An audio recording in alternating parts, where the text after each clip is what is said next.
اعوذ باللہ من الشیطان الرجیم بسم اللہ الرحمن الرحیم الصلاۃ والسلام علیک یا سیدی یا رسول اللہ وعلی آلک واصحابک یا سیدی یا حبیب اللہ۔ آج سے ہم مدینہ شریف کی جو ہجرت کی سیریز ہے کہ اللہ کے رسول اللہ صلی اللہ علیہ وسلم کیسے یہاں پہ تشریف لائے اور اس کے بعد آگے کیا کیا واقعات ہوئے اس کے اوپر شروع کر رہے ہیں تاکہ ایک ترتیب کے ساتھ آپ کو دکھا سکیں۔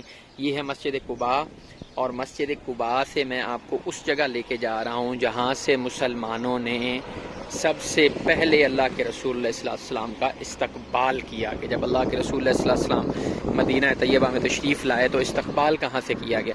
بنیادی طور پہ جب اللہ کے رسول اللہ صلی اللہ علیہ وسلم مکہ شریف سے نکل کے غار ثور چلے گئے اور 3 دن 3 رات وہاں پہ رہے، پھر عامر بن فہیرہ جو حضرت ابو بکر صدیق کا غلام تھا وہ چوتھے تیسرے دن پھر وہ اونٹنیاں لے کے آیا اور اس کے اوپر اللہ کے رسول صلی اللہ علیہ وسلم وہاں سے نکلے تشریف لائے۔ پھر آگے راستے میں جو سراقہ بن مالک تھا، آپ اس وقت مسلمان نہیں تھے، بعد میں مسلمان ہو گئے۔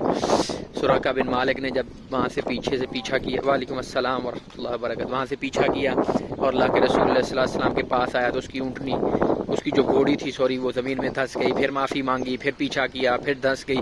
حدیث میں آتا ہے روایات میں کہ ایک جگہ پہ ہے کہ 3 دفعہ دسی، ایک جگہ پہ ہے کہ 8 دفعہ اس کی دسی، تو وہ گھوڑی دھس جاتی تھی۔ پھر اس کے بعد اس نے معافی مانگی اور اس نے کہا کہ اللہ کے رسول اللہ صلی اللہ علیہ وسلم آپ مجھے لکھ کے دیں گے کہ جب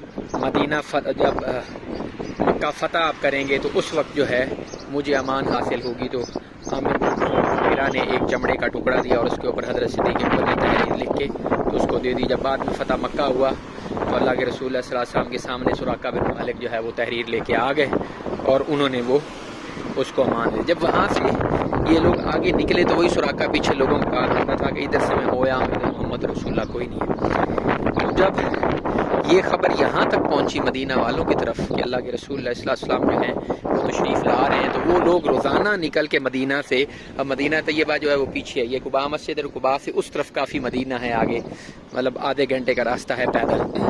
ابھی اس زمانے میں، اس زمانے میں تو پتہ نہیں کتنا راستہ ہوتا ہوگا۔ تو وہ لوگ جو ہے اس جگہ کو بولتے ہیں مقام حرہ۔ یہ بنو انیف جو تھا، عین نون یہ فے، بنو انیف یا بنو انیف آپ کہہ لیں، یہ ان کا علاقہ تھا۔ یہاں پہ بنو انیف کی ابھی ایک مسجد بھی ہے، نظر آگے تو میں آپ کو دکھاؤں گا۔ وہ لوگ یہاں تک مقام حرہ تک آ جایا کرتے تھے، یہاں مقام حرہ اس سے بھی آگے ہے۔ تو یہاں پہ آ کے وہ سارا دن لوگ انتظار کرتے تھے کہ اللہ کے رسول اللہ صلی اللہ علیہ وسلم کب تشریف لائیں گے، اور پھر جب دھوپ زیادہ ہوتی تھی، یہ پتھریلی زمین تھی، میدان ہوا کرتا، جب دھوپ زیادہ ہو جاتی تھی تو وہ لوگ پھر یہاں سے واپس چلے جاتے تھے۔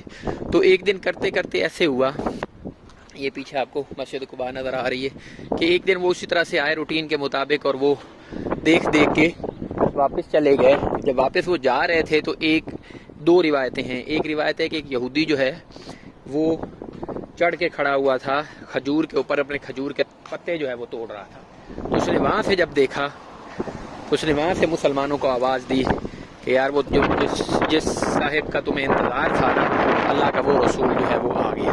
ایک یہ روایت ہے۔ دوسری روایت یہ ہے کہ وہ جو تھا اس نے ریت کے ٹیلے کے اوپر چڑھ کے اس کی نظر پڑی اللہ کے رسول اللہ صلی اللہ علیہ وسلم کے اوپر، تو اس نے وہاں سے آواز دی مسلمانوں کو کہ وہ جس صاحب کا تمہیں انتظار تھا نا وہ واپس آ گیا ہے، وہ آ گیا ہے۔ تو مسلمان جو واپس جا رہے تھے مدینہ طیبہ کی جانب، وہ بھاگ کے یہاں پہ آئے۔ یہ سامنے جو یہ مسجد آپ کو نظر آ رہی ہے، یہ بنو انیف کی مسجد ہے، بنو انیف یا بنو انیف آپ کہہ لیں۔ تو وہ لوگ جو تھے وہ بھاگ کے واپس آئے، اور یہاں پہ اس جگہ کے اوپر جہاں میں اس وقت میں ہوں، یہاں پہ اللہ کے رسول اللہ صلی اللہ علیہ وسلم کا جو ہے وہ استقبال کیا گیا۔ اور وہ جو بچیاں جنہوں نے وہ طالع البدر علینا کہا تھا، اس کا میں پورا آپ کو 4 منٹ، یہ مسجد جو ہے کم از کم ایک دیکھنے کے تاریخی حیثیت سے جو ہے ایک دیکھنے کے قابل ضرور ہے۔ یہاں سے ابھی ہم اس کے اندر جائیں گے۔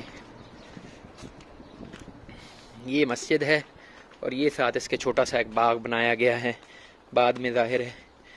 تو یہ ہے جی وہ مسجد جس میں اللہ کے رسول اللہ صلی اللہ علیہ وسلم نے پیر والے دن فجر کی نماز پڑھائی تھی، یا دوسری روایت میں آتا ہے کہ شاید ظہر کی نماز پڑھائی ہو۔ یہ مسجد ہے۔ یہ حضرت عمر بن عبدالعزیز رضی اللہ تعالیٰ عنہ جب وہ مدینے کے گورنر تھے تو آپ کو پتہ ہے مدینے کی مسجدیں جتنی ہیں وہ ساری کی ساری ان کے دور میں تعمیر ہوئی ہیں۔ تو اس وقت اس کو یہ دیکھیں یہ چونا ہے، یہ چونا اور دال مکس کر کے اور اس طرح کی چیزیں مکس کر کے، یہ جتنے پرانے قلعے وغیرہ ہیں ان کے اندر یہی مواد لگا ہوا ہے. تو یہ چونا، دال، پتھر اور اس چیز کو مکس کر کے یہ اس سے سیمنٹ بنتا تھا. اس کو سیمنٹ بنا کے پھر اس کے اندر یہ جو بلیک اسپنج سٹون ہے اس کے ساتھ اس کو بنایا گیا. یہ ڈیفینیٹلی حضرت عمر بن عبدالعزیز رضی اللہ عنہ کے دور کی ہوگی. اس سے پہلے یہ اپنے خد و خال جو ہیں اس کو کچھ اور ہی ہوتے ہوں گے. اس کے بعد پھر یہ سائڈوں سے جو ہے فورٹیفکیشن علیحدہ سے لگائی گئی ہے اور اوپر یہ خوبصورت ابھی شینڈلیئر بھی لگا دی ہیں. جس نے بھی لگائے ہیں، گورنمنٹ نے لگائے ہیں یا کسی پرائیویٹ بندے نے اس کی تزئین و آرائش کی ہے. اللہ اس کے اوپر حالات پہ بھی رحمت فرمائے. اور ساتھ ہی پھر یہ وہ باغ ہے جس کے اندر رسول اللہ صلی اللہ علیہ وسلم جو ہے وہ اس وقت استراحت فرما رہے تھے، جب ادھر سے قباء والی سائڈ سے، یہ سامنے قباء ہے، ادھر سے جب لوگ بھاگ کے آئے تھے اور یہاں پہ آ کے اللہ کے رسول اللہ صلی اللہ علیہ وسلم کا استقبال کیا تھا. اس کے اندر جو ہے وہ کھجور کے درخت لگائے گئے ہیں. میں نے ابھی یہاں پہ 2 رکعت نماز نفل بھی پڑھنی ہے انشاءاللہ تعالی. اور یہاں پہ یہ شریں ہے جی، ہاں اس کی خوشبو بھی شریں والی ہے. یہ کوئی درخت ہے، یہ مجھے اب اس کا پتہ نہیں ہے اس کا نام کیا ہے. یہ ڈیفینیٹلی کھجور کا درخت ہے اس کی یاد میں. یہ پھر وہی درخت ہے، یہ وہ جو لگا ہوا ہے اس کے ساتھ یہ پھول بھی لگے ہوئے ہیں چھوٹے چھوٹے. اب اس کا نام جو ہے میرے تو علم میں نہیں ہے، آپ کے علم میں ہو تو بتائیے گا. اور پھر یہ اس سائڈ پہ پودینہ ہے میرے خیال میں. یس. اچھا، اس مسجد کے نا مختلف نام ہیں، مختلف جگہوں پہ مختلف روایتوں میں مختلف نام آئے ہیں.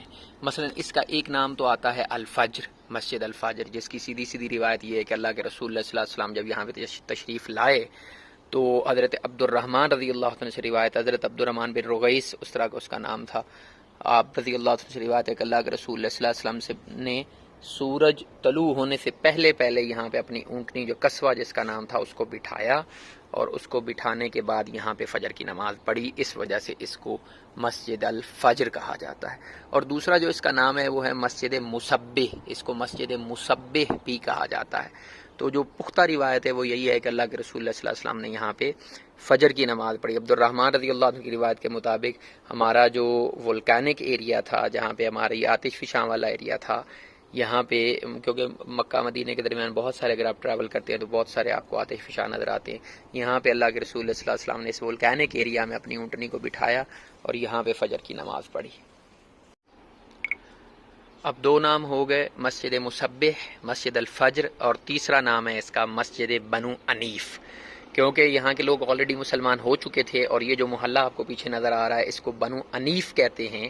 بنو انیف کا یہ محلہ تھا، بنو انیف یہاں پہ رہتے تھے، اس لیے اس مسجد کا نام بھی مسجد بنو انیف ہی کہا جاتا ہے. تو 3 نام اس کے آپ کے سامنے آ گئے، مسجد مصبح، مسجد الفجر اور مسجد بنو انیف. یہ جو سامنے محلہ ہے یہ مسجد بنو انیف ہے. میں نے پہلے بھی آپ کو ایک جگہ دکھائی ہے مسجد بنو انیف جو ابھی وہاں کی فنکشنل ماسک ہے. یہ بچے یہاں پہ اسی طرح سے میری طرح گھومنے آئے ہوئے ہیں تو یہ یہاں پہ گھوم کے اپنے حساب سے دیکھ رہے ہیں جگہوں کو.